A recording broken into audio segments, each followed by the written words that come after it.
Hey, top of the afternoon to everybody, man.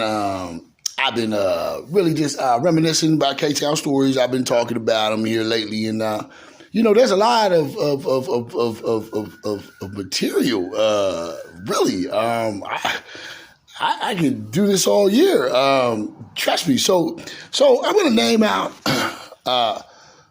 some things in K-Town landmarks as people and situations. So here I'm going to tell you a scenario of this town that I'm from.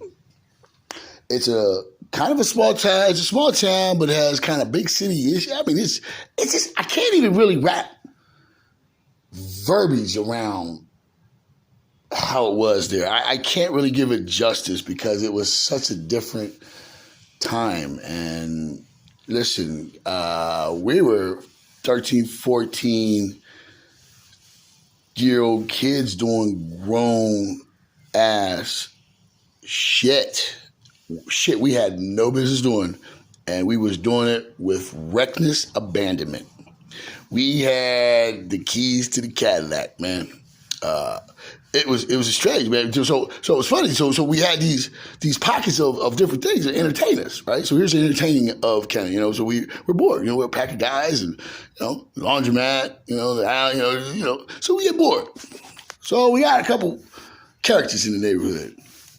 Nibbles, one, all right. Bubblegum, all right.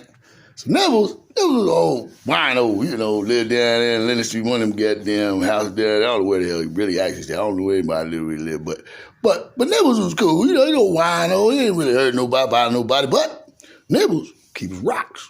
See, so Nibbles would keep a handful of rocks in this little corduroy blazers. Them old school blazers with the pads and the elbows and shit. You know what I'm saying? That nigga try to wear a jacket, the hat be just twisted. You know what I'm saying? It's sloppy as a motherfucker. But hey, bless his heart. Anyway, we fuck with old Nibbles. Nibbles. Fuck with him and shit, fuck with, hey, Nibbles, fuck with him, take his hat, take his wine, run around, fucking, play motherfucking hot potato with his goddamn wine bottle shit, had the motherfucker snapping on you, but that motherfucker jiggy with him.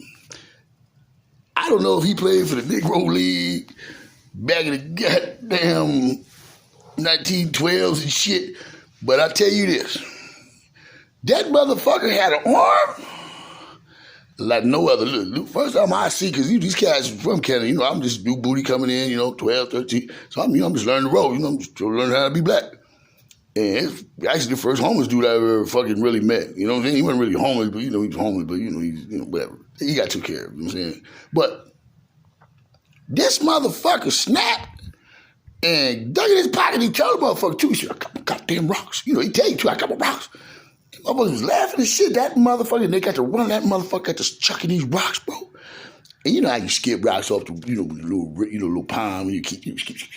That nigga was skipping rocks off niggas' heads. Look, big, hit a nigga, bap, hit three niggas, and goddamn, that motherfucker had an arm, curve and shit. I swear, look, you're a kid, you run, you get all excited, and your imagination take over. I swore I ran around the corner and that nigga threw a goddamn rock anywhere around the corner, hit me in the back of the goddamn head. I swear he did. I can't prove it. But man, I was gone. And that nigga said big. I said, yeah, he had to be about 70. You know what I'm saying? I said, this old motherfucker. Now we have Bubblegum. Now Bubblegum was an older gentleman. I think he lived in Avondale. And we're like, almost like... those old saddle shoes, back in the 50s when a girl wore the purple skirt with the black and white saddle shoes, these weird. It was kind of shoes like with the red bottoms and shit. When that nigga was original red bottom wearing nigga, because that nigga would walk, I don't know, he got to be 70 years old when I was a baby, young. And that motherfucker be walking, man, you be somewhere 20 miles, way out the motherfucking nowhere, right? Just doing dumb shit, somewhere with your parents, you just on a fucking trip, like, man, why are we out here looking at fucking cows, whatever, dumb shit. And all of a sudden, you'll see a goddamn Bubblegum walk by. Take that, where the fuck is nigga? I mean, you'll see that nigga in town, right? You be sitting in town, right? And then you get a ride, you be going somewhere, you be way down in Delaware somewhere, right? At the fucking goddamn fucking mall, Christiana Mall, right? And you be waiting at the light, get over to the wall, the goddamn overpass, and you see Bubblegum walk out here, goddamn crosswalk. That nigga ain't been there. I ain't never seen that nigga in the corner. I ain't never seen him get a ride. I ain't seen him on a bike. I ain't never seen that guy get any goddamn transportation. But that motherfucker he's a time traveler. I swear, he's that first time traveler I ever met with Bubblegum. Rest in peace, Bubblegum. Oh yeah, one thing about Bubblegum, you call that nigga Bubblegum, and he would snap. I don't know what it was about the name. I mean, maybe he heard it once, you goddamn it. You know, he wasn't all there, you know what I'm saying? He walking goddamn everywhere. That motherfucker, so when I told you he walked, right, everywhere, I mean, you know, he'd be goddamn 50 miles somewhere, that nigga walk. So you know if he walked that much, that nigga can run. And I didn't understand that. You know, they fucking with that nigga in the corner, and that nigga act like he gonna chase him, they laughing. You know, they had a little, lead on him. They made sure they wouldn't get too close. These niggas scared him. That nigga broke on him. Wow. And they was running, you kids, the athlete, the motherfuckers run, we kids, going down, that motherfucker ran up, man, and fucking blew their doors off like the goddamn road runner. I said right then and there, mental note, don't fuck with Bubblegum. That nigga is crazy and will run you down. He's like a goddamn chimpanzee, right? Listen, I said this before, I'm scared to death of chimpanzees. Them motherfuckers are the fucking most ruthless, killing machine, vicious motherfuckers known to man. But, everybody, oh, they cute. Okay, whatever. You pick up baby goddamn chimpanzee up, and they're like picking, and you grab it and you hold it like this, and when your hands on his back, that motherfucker feel like you hold a goddamn log, a brick, a fucking piece of wood. And till about 5, and then them motherfuckers turn back to whoever the fuck they are, and they tear your eyes out, your balls off, throw them over your left shoulder, make sure of that, and then take your fingertips off, all 3 senses, right? Sight, feel, and your balls. They're the only other animal besides us that kills out of jealousy, greed, and fucking anger, right? So, and they hold grudges like a motherfucker, and then you don't forget. And you can't run from them. They will, you climb a tree? You don't run. These motherfuckers are just beasts, and there's nothing you can do. So, Bubblegum is like that. You can't run, you can't hide, there's nothing you can do. Bubblegum, if he wants you, he gonna eat you. He's that lion, that fucker that's out in the goddamn jungle where he just laying there looking at you like, yeah, well, sheep. If I want to eat you today, I will. If I don't, I won't. But it's always up to me. Right? So, that's Bubblegum. All right? And then we had the Monkey Man. So, back in Canada, K-Town, right before motherfucking Halloween, we had Mischief Night. What's Mischief Night? Well, we didn't do too bad shit. We didn't really fuck shit up, but, we go soap your windows, egg your house, especially the principal, the teachers and shit, motherfuckers live in town, fuck their gardens up, put shit in their bag, light it up, all the regular pranks and shit, toilet paper niggas and shit, all that shit.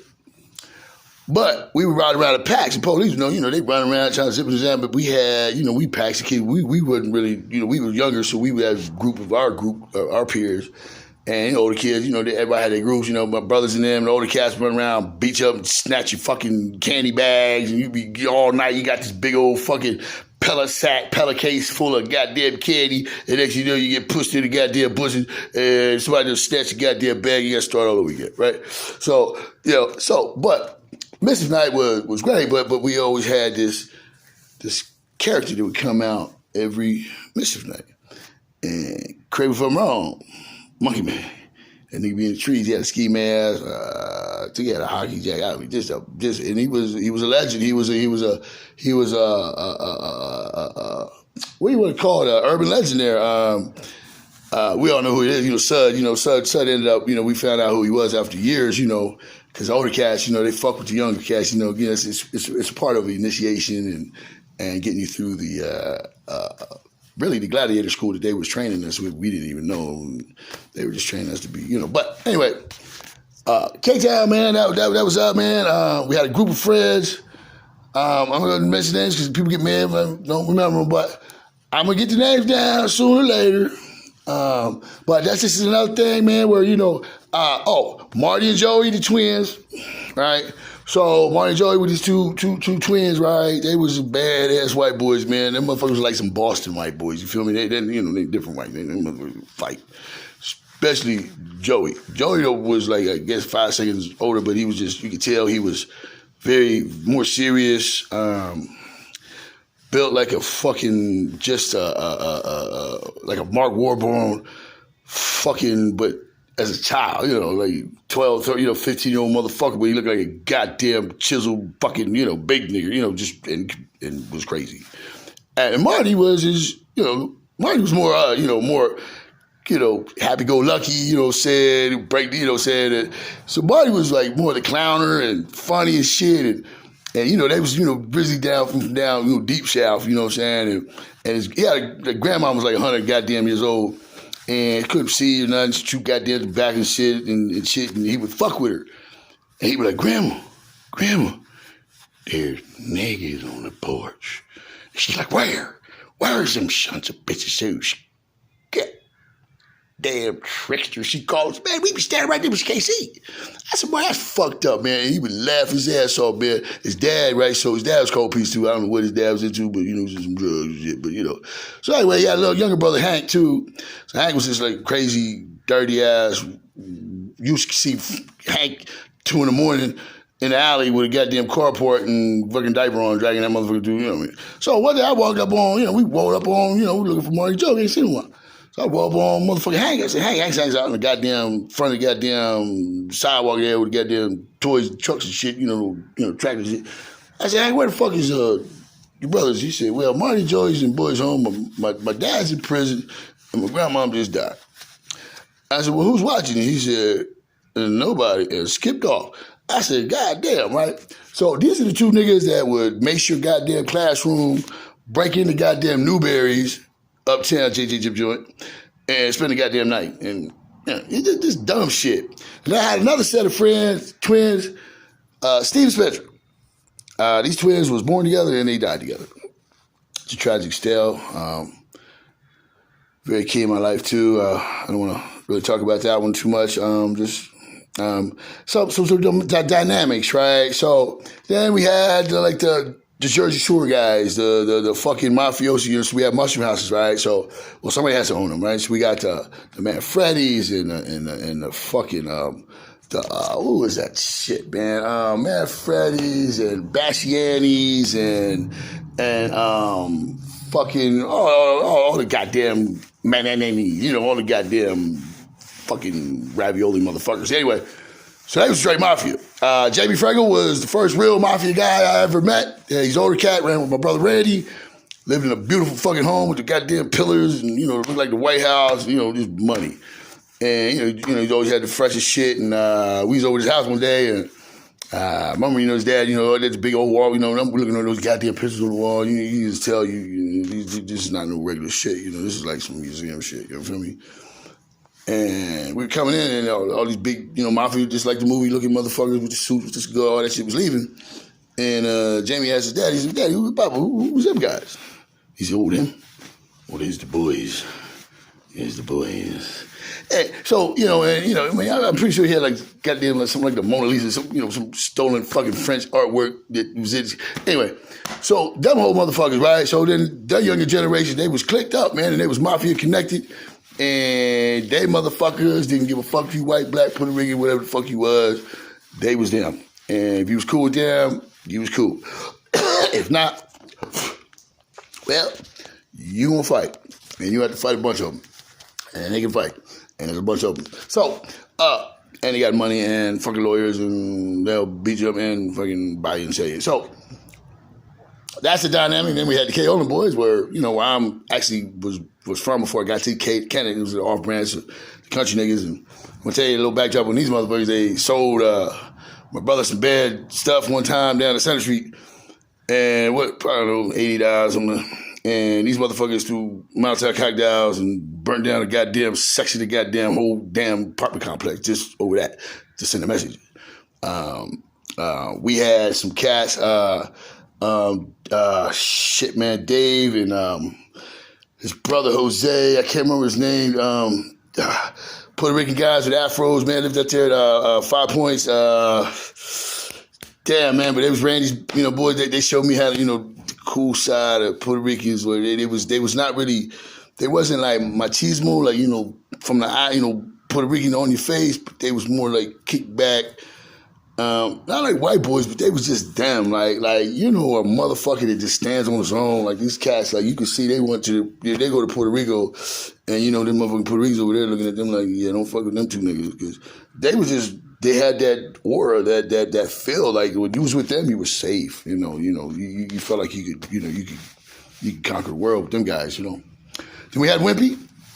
Was Randy's one of his best friends. He's a big, corn-fed, ripped, big brother.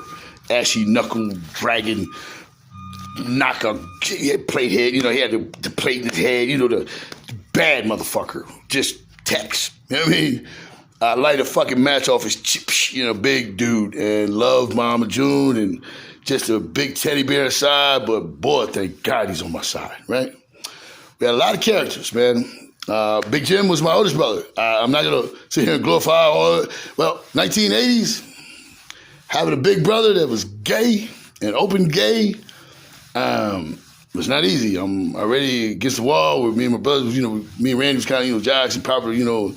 But Big Jim was the most popular out of all of them, quiet as a cat. More motherfuckers know about my big brother, Jim, than really any of us. So, you know, but here's the scenario. You know, I'm in my group, my cool friends, you know, Letterman, boo, boo, boo, I'm the shit, player, boo, boo, boo, ran my brother up there with his big jock, you know, Letterman motherfuckers, you know, we big game, you know, with their varsity, you know, the varsity, you know, they gotta wait for JV, but you know, they're up there. I'm middle school, you know, I already played, you know, I'm boss, you know, probably scored like 35 points, you know, boo, boo, boo. And cool as motherfucker, you know, bitches looking at me, I'm looking fly, everything, man, everything was perfect. And the lights go dim. And she was spotlight. And I see this big, like, object coming out the, you know, the shadows with a broom and a cape. And it's going, go. And I'm thinking, I know that voice. I kind of look up, you know, I ain't really, you know. And it's my oldest brother, man, in a goddamn leotard suit with a cape, with an old beat-up broom, with a fucked-up perm, skibbity-doo-dah, leading the cheerleaders around the motherfucking basketball court. Now, at that moment in time, I look up and try to make eye contact with my brother that's with his group. And all we wanted to do was disappear at that moment. First, we was, you know, high sign and spotlighting. Man, I couldn't get small enough. And you know, there's always Ali and them in the crowd. Ali goes, man, ain't that your fucking brother? I look at a nigga like, nah, I don't know that must be mad. And then here goes Si. Man, that is your motherfucking brother. Ah! And everybody, listen, man, if I could have found a hole or a rock to crawl under, man, dude, you want to talk about a nigga that don't want to even fucking be around. I don't want to, listen, it was a hard pill to swallow, you know. But my brother was cool. I mean, he was an asshole, but Big Jim's Big Jim. And, man, by him being gay, though, let me tell you something. Every fucking chick in school loved that mother. Man, I come home from my little punk-ass middle school, elementary shit, and I come home with, like, Sophie in the house, you know. Bad, beautiful, sexy, fucking older chicks, and they just love them some little David. I put my little head right up their boobies and grab their butts on that shit, and, you know, and hey, he's so cute. I'm looking at the man, Big Jim brought more bitches around us than anybody. I know more bitches because of my brother than my other brother. You know what I mean? Like, he put me on. Look, Jimmy, you know what I mean? I had to fight a lot of motherfuckers over there, and I was ashamed of you. You know, we you know, I just didn't understand. You know, I didn't understand, and I'm sorry for that. I'm sorry. So anyway, and then Randy was just a fucking dick, man. My brother Randy, he was just bad motherfucker, man. Man, that motherfucker fight, bad boy. Proud, man. I was proud, man. I walked around with that motherfucker. I was at least 2 inches tall, you know, chest all out. I know. Because first of all, Mama June told me, if that little motherfucker come home beat up, you all better be beat the fuck up or you getting beat the fuck up. You hear me, boy? That's your responsibility. If you, listen, somebody touch that little boy there, David, Junior, baby, Davey, and tell you something, man. There ain't no motherfucking place you can hide. Ain't no place you can be. I would beat the brakes off you And when you come through, I'll beat the brakes off you again. That's my baby. And he's ready to respond. When I'm leaving him in your hands, I don't give a fuck what the politics is. My baby come home and say you was wrong, and you got somebody touch him and hurt him, and you didn't do nothing. No. And then when I got older, it was vice versa. It was both of us. You know that drunk, you better watch me. If somebody fuck with him, you better fuck. Somebody touch somebody in our family, you know that. I guess, ma'am. Hey. So we take care of each other, but he was just mean to me. I know he was preparing me for life, and I mean, I think in his own way, he thought he was doing what he needed to do for me. I was hard-headed, and I'm not going to listen, and you're going to do just more than scream on me, motherfucker. You're going to have to show me, because I live with you, so you can't just tell me. You got to show me. So anyway, now it's at the point where my hero is drunk and gone. He's depleted. Realized over the years that my Superman is not really Superman. He's drunk, he's mean, and he look out for me.